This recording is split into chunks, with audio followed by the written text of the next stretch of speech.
I'm going to show you how you can use what's called the USB Ethernet.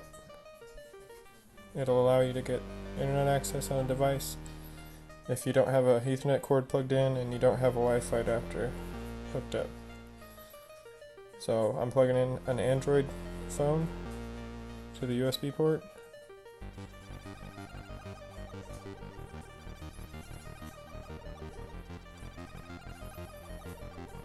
Then on the Android, go to Network and Internet, under Settings, Hotspot and Tethering, and USB Tethering.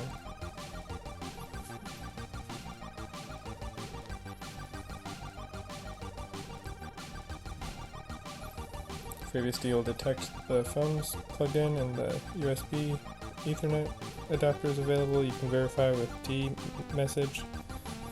Go to the bottom, you see UE0 USB Ethernet.